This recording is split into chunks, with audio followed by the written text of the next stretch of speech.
What's going on, guys, and welcome back to my YouTube channel. You guys have been enjoying the videos where I just kind of sit here and have a chat with you guys about certain topics. So I am back at it again today, and today I'll be talking about all things coaching.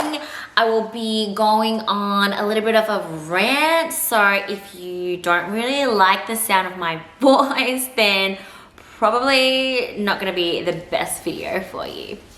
So I'm going to talk about coaching in general, me as a coach, truth about coaching, what you need to know, and tips on what you can do to find the best coach that suits you. So I think the best way to start is by talking about my coaching experience and why I coach. So obviously, this was not my first career choice.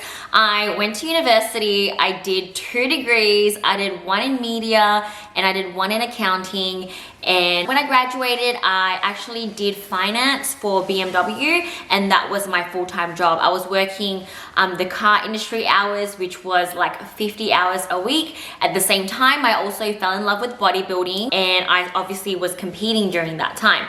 I think it was when I was prepping for my first Arnold's, that was when I was working in the car industry, and it was really tough. So that was when I realized that I wanted a career change.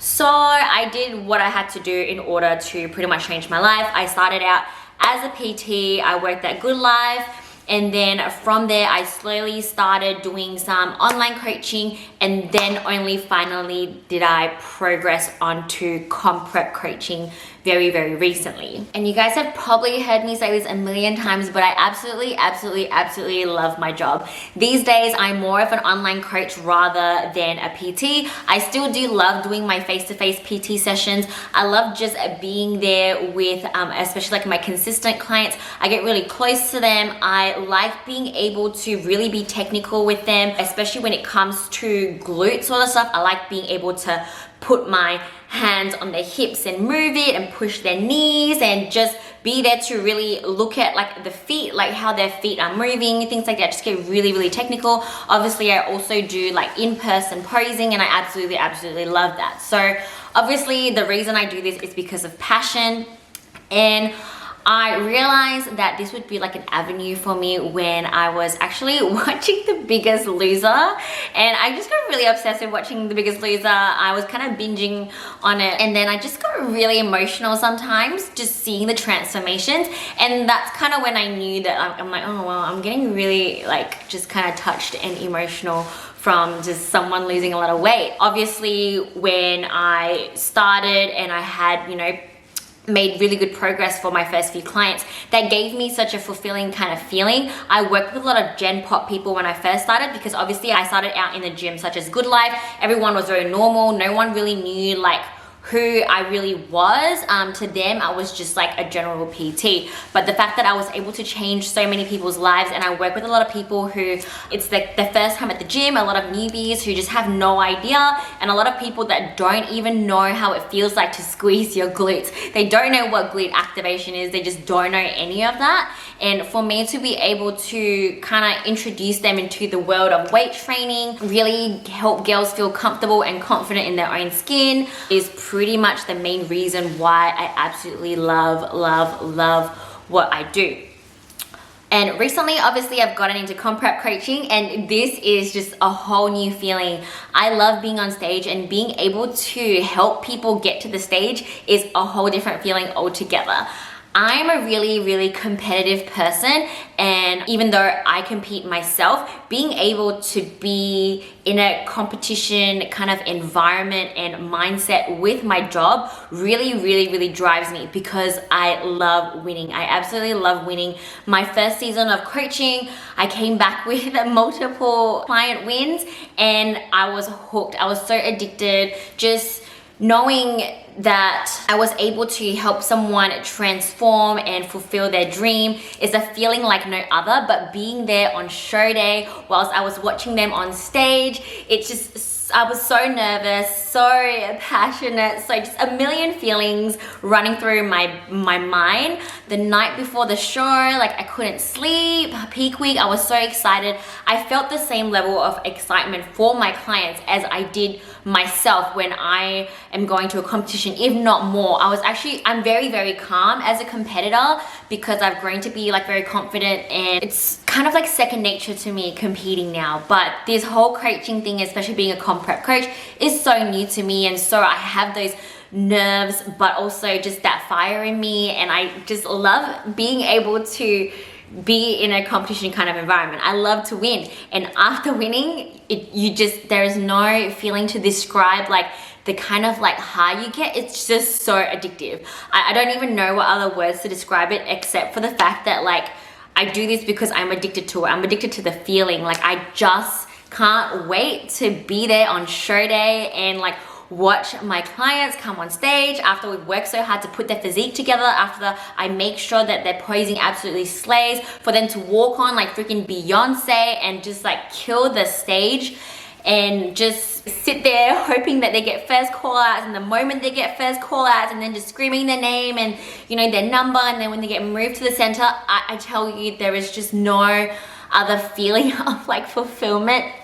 And this is the main reason why I do what I do. Obviously, a lot of people think like, it's easy. It's not easy. A lot of people think that you can easily get rich from it. It's not that easy to get rich from it. And if you are motivated by money, you are not going to make it far in this industry. So I see money as a way that kind of represents my success as an online coach, as a comp prep coach, but it is not my main source of motivation. I'm not motivated by money whatsoever. I'm motivated to do this job because of the feeling you get. Like I said, I'm just addicted to the feeling. I have no other words to describe it except that I have this urge inside that I need to win.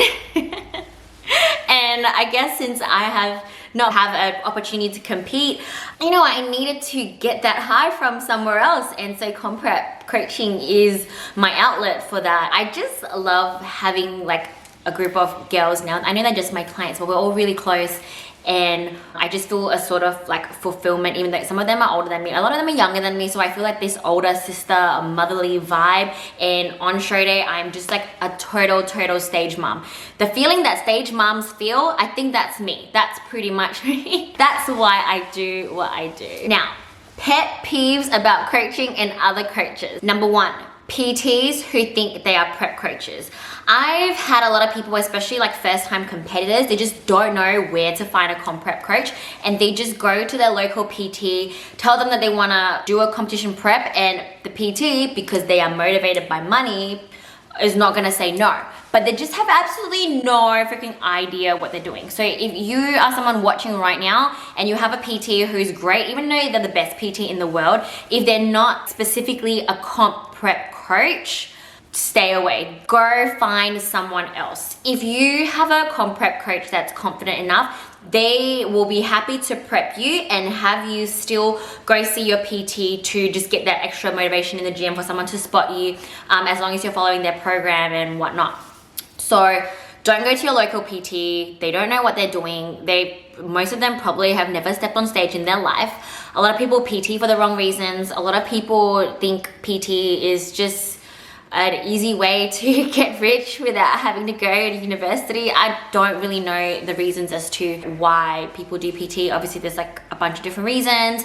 But again, not all of them are comp prep coaches, and most of them are not comp prep coaches. Even if it's not comp prep, when it comes to actual coaching and nutritional coaching, a lot of them don't know what they're doing. And this is because, no shade to anyone, but it's not something that gets taught. We do our set 3 and 4s just like I have done, and I didn't learn a single thing about being able to do proper like programming, and especially nutrition.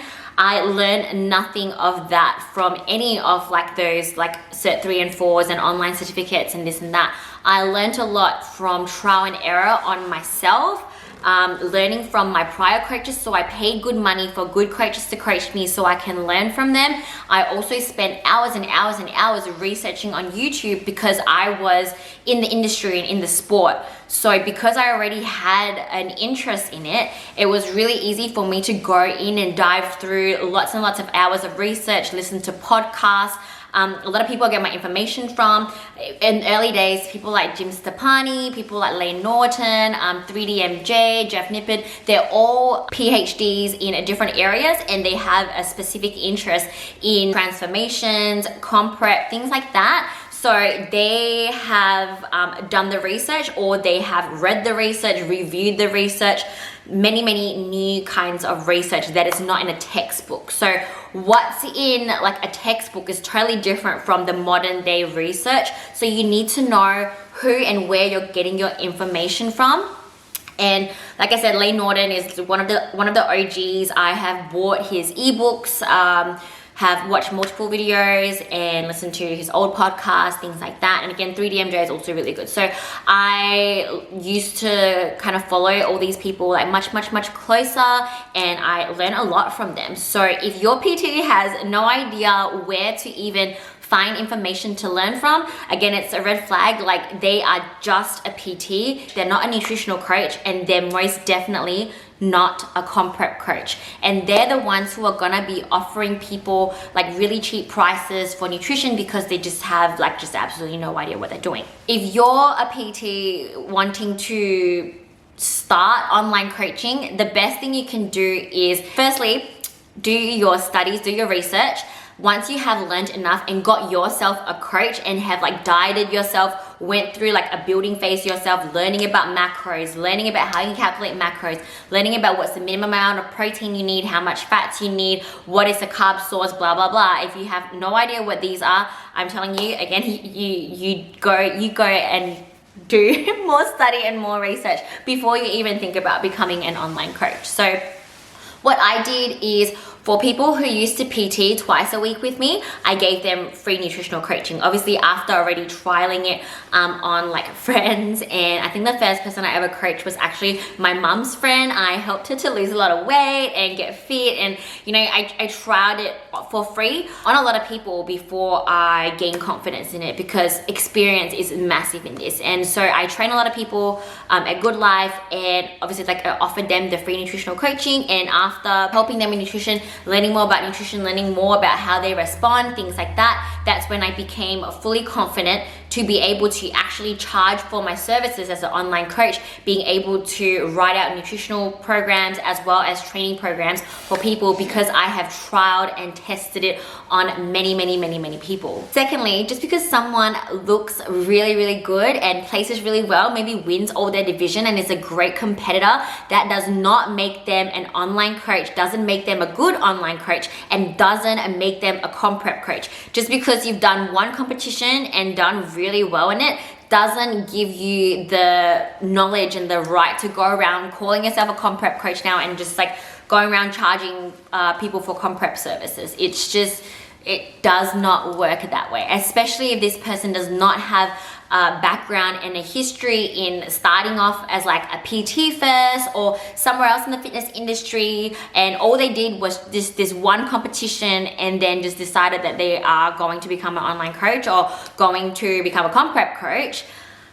That just really grinds my gears, and I am just not about that. Before I became a comp prep coach, obviously I've coached normal people normally, so I've done a normal coaching, and then I prepped myself 3 times. Out of the 3 times I prepped myself, I won every single time, and I won my pro card because I prepped myself. Not because I prepped myself, but I prepped myself to win my pro card. So that gave me the confidence to be able to then go through and start prepping other people.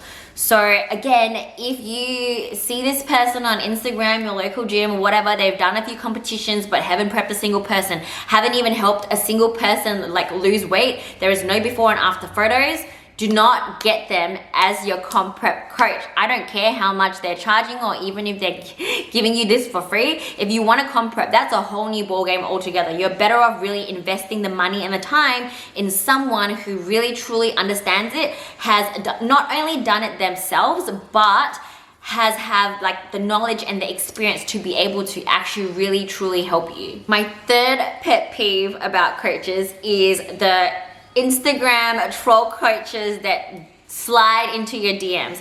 I've been a victim of it, and I've had that happen to my clients as well. I've had people try to poach my clients. I've had people try to approach me, and it's the most ridiculous ones because they, most of the time, let me tell you, you are not special. They probably slide into your DMs, tell you like how good you are, how big a fan they are of your physique. Like, oh my God, you look amazing, have so much potential. I would love to have you on my team. I'd love to have you on board. I can make you a champion. I'm going to change your life.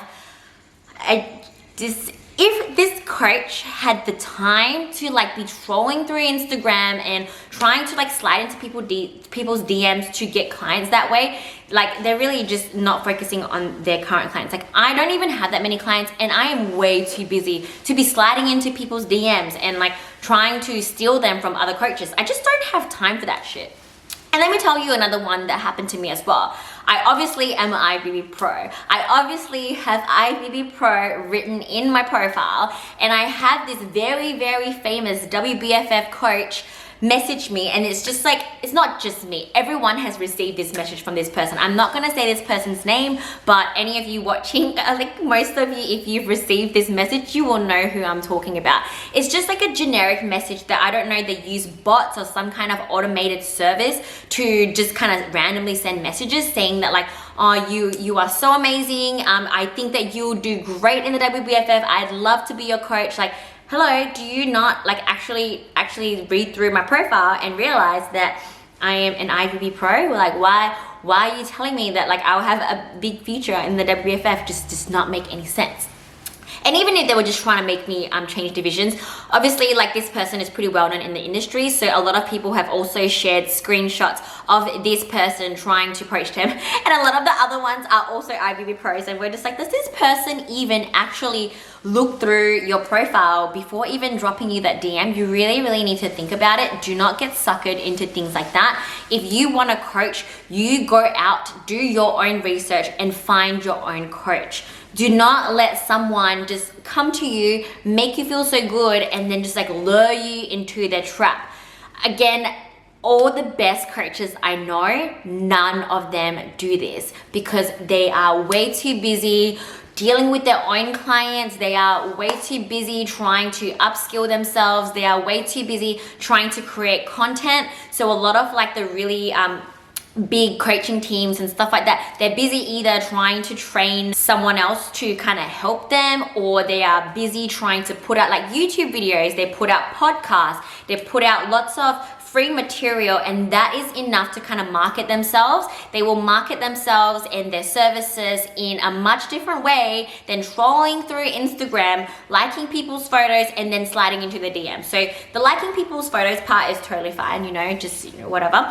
But the sliding into the DMs and then offering them like a good deal, a good price, or free coaching is just, I don't know. I don't understand it. I don't know how they have the time to do that. But again, the people that I know that do this, and I do know one particular person that has tried to steal multiple of my clients, I would give that person props because they actually do their research on the person that they are actually sliding into the DMs of. They're not just kind of sending out bulk messages, but they look for people who already have potential and that they think are gonna do really well, and then offer them some kind of free coaching or very, very, very, very discounted rates.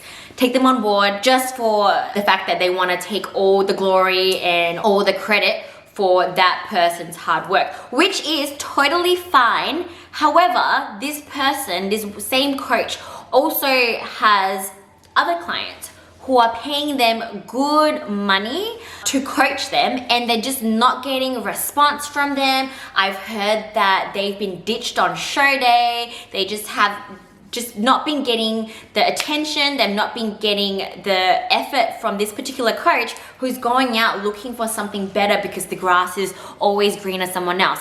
In actual fact, this person has just given up on their client just because that they already know that this client is not going to be the best client, it's not their star client. So what do? They kind of kick them aside, and that just really freaking infuriates me. Any of the good coaches around that I've spoken to, and we all admit this, at the end of the day, if we have a client who's really, really good, they tend to get the least attention from us because we trust that they know what they're doing, they're really good. We just obviously, you know, tell them what they need to fix if there is anything that needs to be really said. But other than that, we're generally just kind of encouraging them and kind of just letting them go on their own way. And then you have the ones who are like less good, less compliant, just really bad clients altogether. And they're the ones that, you know, we are harping on, we're just like checking up on them, pushing them, having to motivate them, and they're the ones who are like much more work for us. And all the good coaches will do that work because we want all our clients to do well. You are only as good as your worst client, and that's how I genuinely feel. If someone has further to go, then you have to put in more work and they have to put in more work. And at the end of the day, like, it's still going to be really fulfilling to help someone, you know, progress that far, as compared to you finding, you know, a painting that's almost already done, stealing it from someone else, putting a little bit of extra paint on there, and then just be like, hey, I'm freaking motherfucking Picasso right here.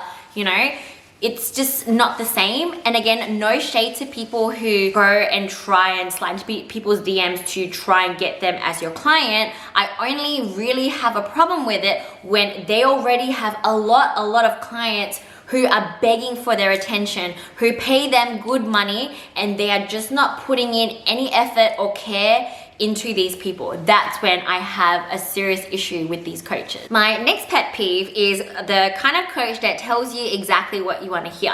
Now, I'm a very honest coach. I'm also a very cheerleader, stage mom kind of coach. I'm the biggest fan of all my clients, but I will be very honest with them, especially if I feel they're not ready for the federation that they want to do, especially if I feel like they're not ready for the season they want to do, especially if someone just comes on board, just hasn't trained a day in their life, and they're like, hey, I'm going to compete this season. I'll be like, no girl, you are not. You are going to do at least 2 years of off season with me before we can even talk about it, because you don't even know how to do freaking hip thrust properly. So let's just bring it back to basics. So I've lost a lot of clients or potential clients from being way too honest, but it's just much better than the coaches that literally tell people exactly what they want to hear.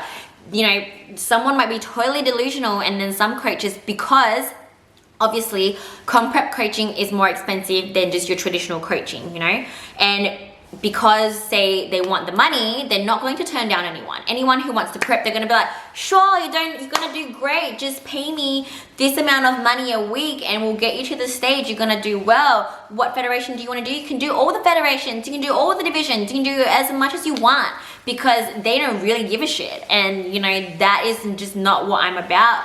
I believe that a good coach will be honest and risk losing a client than risk their reputation as a coach. So for me, I pride myself in making sure that everyone, regardless of how they place, I want them to look ready on show day. I want them to look like they belong there on that stage. I want them to look not out of place. I don't want them to be looking like the fattest person on stage. I don't want them to be looking like they're not ready. I don't want them to be looking like they haven't trained a day in their life. So I pride myself highly on this. I love winning, but sometimes it's not even about winning. I want them to look good on stage, look like they belong, and put up a fight to the competitors on stage. If someone else is gonna beat them, I'm gonna make sure that it's not gonna be an easy win. I want my client and my competitor to be able to like keep up, to fight for their place. And that is when and why I will put someone up on stage. I won't put someone up on stage to knowing that they are going to be like in the last call outs and come last because they just literally look like they haven't lifted a single weight in their life. I will not put someone like that on stage, or even, you know, tell them to comp prep. I've had to pull people out of different competitions before and tell them, hey, maybe we're not gonna make it for this one. Why don't we wait till the next season? Why don't we do a different show? And some people may like to hear that, some people won't like to hear that. I don't care how you're going to take me telling you that, you know, this is just not the right competition for you for right now.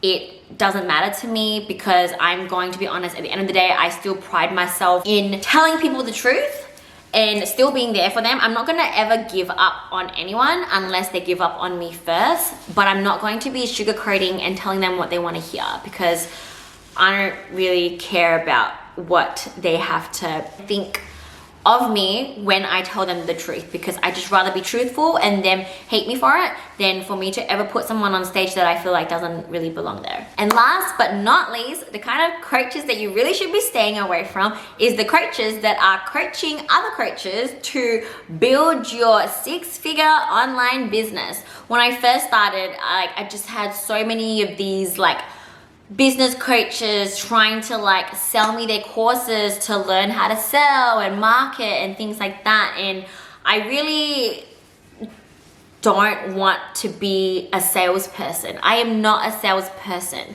I am a coach. I am an intellectual. I'd rather be spending my money on like ebooks and courses to further my knowledge.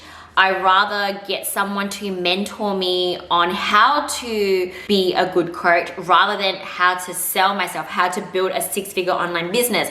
Again, just by selling it that way, they make it very clear that this is just all about money for them, and that they're essentially just salespeople. So if you are thinking about getting a coach and this coach is a coach of other coaches, teaching them how to earn money, they are a salesperson, they are not a coach. Now that I've told you what I don't like about other coaches and all my pet peeves about other people's coaching styles, I will tell you what you should look for in a coach. Number one is passion. That person should be just so passionate about what they do. One of the main reasons why I love my coach is because I know that he is so passionate about the sport. He loves the sport. When he's not coaching, he is watching other competitions. He's analyzing other people. Sometimes he will even send me photos of other pros that I may or may not be competing against, and analyzing their physique, analyzing my physique, and just having a real genuine interest in the sport for one.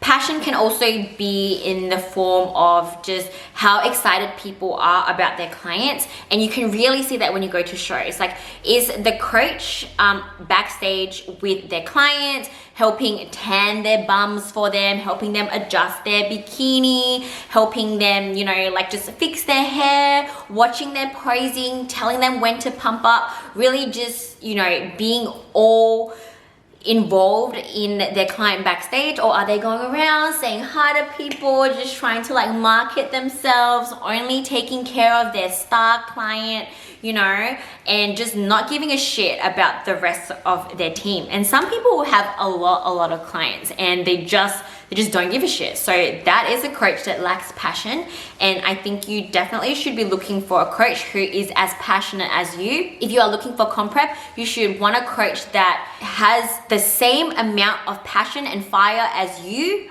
otherwise more. They should want to win as much as you. They should see your success as their success, and they should want to succeed as much as you want to succeed. Secondly is response. I can't even count the amounts of times where I've had people come to me for coaching that have came from other coaches, and their main problem with their coach is just response. Their coach is just not responding to them.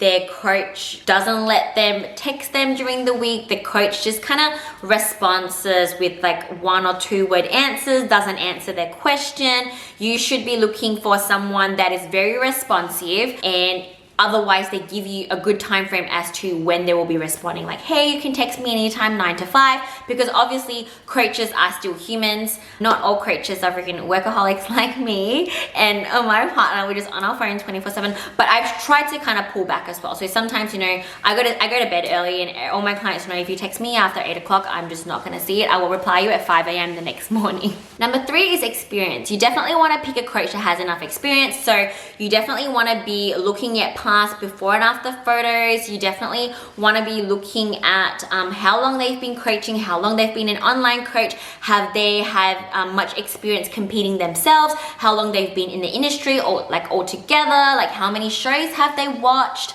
how many clients have they prepped. Experience is really, really important. At the end of the day, I feel like I have a lot of experience as a coach and in the industry. However, I haven't had a lot of comp prep clients, so I'm still pretty new in the space. So this is something that, you know, people can consider or take into consideration when looking for a coach. Number 4 is expertise in the right area. If you are looking to have just like normal lifestyle fat loss, then you want to make sure that that's that person's forte. You're not going to be going to some fresh out of high school skinny PT who, you know, has never helped a person lose weight in their life, but they only know how to try to put on weight, help people who are hard gainers, help people gain weight, but they just have no idea like what it takes to actually go through a fat loss phase, because they've never had to lose fat in their life, and they also have never helped anyone else lose fat in their life as well. If you're looking for someone to help you get stronger, you obviously want to be looking at someone who is at the gym training a lot themselves, who preferably have had, you know, experience PTing other people and have like general interest in that area. So you have to pick the right coach for the right thing that you want. If you're talking about posing, then you definitely want to be looking at someone that obviously like poses well themselves and also have had, you know, experience posing, being on stage themselves, things like that. You just have to, again, consider the expertise in the area. When it comes to comp prep in particular as well, obviously everyone has their own different expertise in different divisions and things like that. So for me, obviously, if you're like a figure competitor, like a women's physique competitor, I'm sorry, I just have no expertise in that area whatsoever. I have more experience in just mainly bikini, and also I'm pretty good at coaching guys. So that's pretty much my area of expertise. So maybe in the future I'll have more kind of like IC and INBA men's fitness models. That is what I have like good experience in. I also do natural classic physique for men. You as a client need to be doing your own research, because again, sometimes you go to some coaches and they're going to tell you what you want to hear. They're going to pretend that they're an expert in that area even though they're absolutely not. So it's your responsibility to make sure you do your research and make sure you pick the coach that is an expert in that area that you want coaching in. The 5th thing you want to look for in a coach is a coach's work ethic. If you follow them on Instagram long enough, you will kind of be able to tell what kind of work ethic they have. You can obviously also, you know, DM someone that you're thinking of getting as your coach. Talk to them, just kind of try and suss out what their work ethic is. Another way is you can also ask their past clients, and I'm sure someone with really good work ethic, you should kind of be able to tell. In general, sometimes a lot of them like are pretty hardworking as an athlete themselves as well, so you should kind of be able to tell those kind of things. Also, how often they post about their clients, I assume, would kind of be a good indication of how often they're actually responding to their clients, because obviously their clients would be tagging them in things, how often they are reposting their clients, getting back to their clients, things like that is how you can kind of suss out a coach's work ethic. And obviously you want to find someone who has a really good work ethic, who does this because they're passionate and like, you know, because they love it. And the last thing you want to do when looking for a coach is making sure that they are acting like a good coach backstage at shows. So again, going to shows and seeing how coaches are with their clients. Generally, they're going to be the ones in the first row with the camera up, freaking yelling at their clients, cheering for their clients, and just being super happy, super enthusiastic. Sometimes even seeing coaches kind of throw a fit or be really emotional about losing, even though that's not the best showmanship, it kind of does show that they are a coach that cares. If a coach doesn't care, they won't even care if their client lost or anything. So even if someone's kind of being a little bit of like a sour, sore loser, it is still a sign that they can be a really, really good coach, because it just means that they care that much. So even if they're kicking up a fuss and like, oh, they're robbed or they should have won, sometimes that is, again, a good indication that this person actually cares about their job and actually truly cares about their client. Now that I've told you what's important to look for when you're finding a coach, I'm going to tell you what is not important when it comes to finding a coach. So the first thing that is definitely not important when it comes to finding a good coach is their social media following. Big social media following, like millions and millions of followers, doesn't necessarily translate over to being a good coach. A lot of times these people are so bombarded with so many clients that they're either just recycling programs, or their check-in is just not as constant, and most of them are just, they do better selling generic programs, selling apps and stuff like that. So obviously all your big fitness influencers, because they are so popular and because they would have so many people wanting their services, it is very hard for them to give a customized one-on-one. So what they usually do is they sell like website membership subscriptions, app subscriptions and things like that. So again, having lots of followers doesn't necessarily mean that they're a good coach. There are a lot of coaches with very good social media following, but there are also a lot of very good coaches that are maybe a little bit underrated on Instagram. So they may not be the most followed coach, but it doesn't mean that the coach with more followers is necessarily better than the one with less followers. The second thing that is absolutely not important at all is whether they look good. So a lot of times, a lot of really good coaches, especially the ones who coach like the top pros, they are really busy and they tend to always stop looking after themselves. So a lot of them tend to not be competitors themselves. Totally fine, you don't have to be a competitor to be a coach. A lot of them sometimes don't even have that much time to go to the gym. I know my coach probably like used to go to the gym a lot more than right now when he has like so many clients and things like that.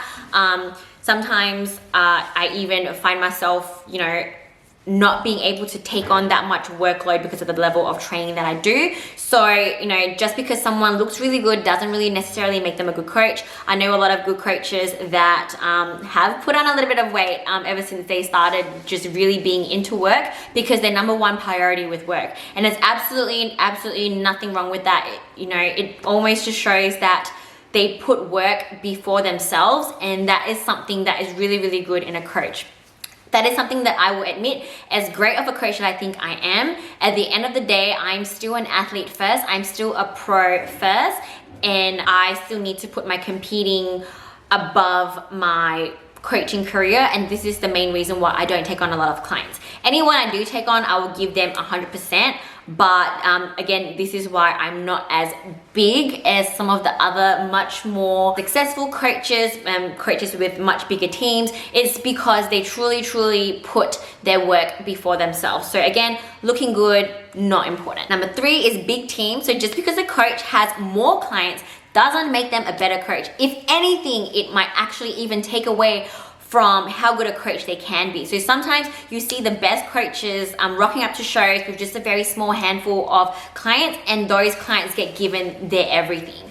I remember also when my coach first started, he didn't have as many clients as a lot of other coaches, but he was just so much more pedantic, so much more better, and obviously now he's grown a lot. But that's just a really good example that you don't need a lot of clients to show that you are a good coach. And I think for me, that's where I excel in, is actually not having that many clients and keeping my team small. That is how I can ensure that I give them the best that I can, that my level of work and my level of commitment to them, what I can give to them, is as high as it possibly can be. And therefore I don't have a big team, I don't have a big team name, I don't have a lot of clients, but that is totally fine, and something again that is totally not important to look at when you're looking for a good coach. The next thing that is not important is freebies. So there's a lot of coaches, and again, this is like probably most of the PT kind of like coaches are the ones who love giving out freebies. So just because someone offers you free coaching and free this and free that, and if you come on board, I'm going to give you like free PT sessions, I'm going to give you like free off season or whatever, it doesn't necessarily make them a good coach. Obviously do your research, don't get suckered in by freebies and discounts and things like that. Obviously there's some people who are really good, and if a coach really sees value in that person, they will invest into them, they will sponsor them. A good coach you know, will offer free coaching, but the most important thing is to not let the word free or discount be part of your decision process when picking a coach. pick them because you know they're going to be a good coach for you, because your guys are a good match. Never ever pick someone just because they are cheaper than someone else. I guarantee you, everyone who has ever done that has definitely 100% regretted their decision. And again, like I said, cheap is not always better, free is not always good. So again, to summarize my whole long video, in order to find yourself a good coach, make sure you do your research. You can go around asking that particular coach's clients for testimonials. Ask them, hey, how is so-and-so as a coach? And if a coach is very confident in what they do, I would even ask people to, look, don't ask me how good I am. Why don't you ask my clients what they think of me? Because that would be a much better, much unbiased kind of like opinion on what someone's coaching style is like, what someone's coaching work ethic is like. Also, you want to be looking at before and after pics. If a coach can't show you a good before and after pic of a bunch of clients, then I don't know what they're doing wrong, but they're definitely doing something wrong. So you want to be looking at coaches' portfolios, seeing their before and after pictures, making sure that they're not just only having clients that look good because they already look good, making sure that they were able to really help someone who has had maybe no experience or put on a lot of weight, or someone who is, you know, didn't come from like the best sort of like starting point to a very good end point. Remember that a good coach is only as good as their worst client. And last of all, don't be afraid to drop a DM to the coach that you're considering. You need to kind of like talk to them. They need to be able to talk back to you. You need to see that you vibe, and they have to be comfortable with you asking them questions. Ask them as much questions as you need. I spend and waste a lot of my time talking to so many people that never end up coming on board with me, but this is just part of the job. And it's the best way for you to really see if the coach is right for you. If a coach doesn't really want to talk to you or tell you much about their methods or what they do, then again, that's like a red flag that that's probably not the best coach for you. You need to be able to have someone that's willing to talk to you, that really shows you their kind of work ethic as well. And again, that they can kind of tell you honestly what you can expect from them and expect from their coaching, and what they expect of you as a client as well. That brings me to the end of today's video. Thank you if you have watched all the way till here. I hope I've helped you in some way be able to have some things to think about if you're thinking about getting a coach and not really knowing how you can go out finding a good one, what makes a good coach, what makes a bad coach, and maybe also bring light to your eyes as to what some coaches do in the industry. There are definitely some rats around. So hopefully you guys enjoyed today's video. Thanks for watching. If you like it, please like the video, subscribe to the channel, and I will see you guys in the next one.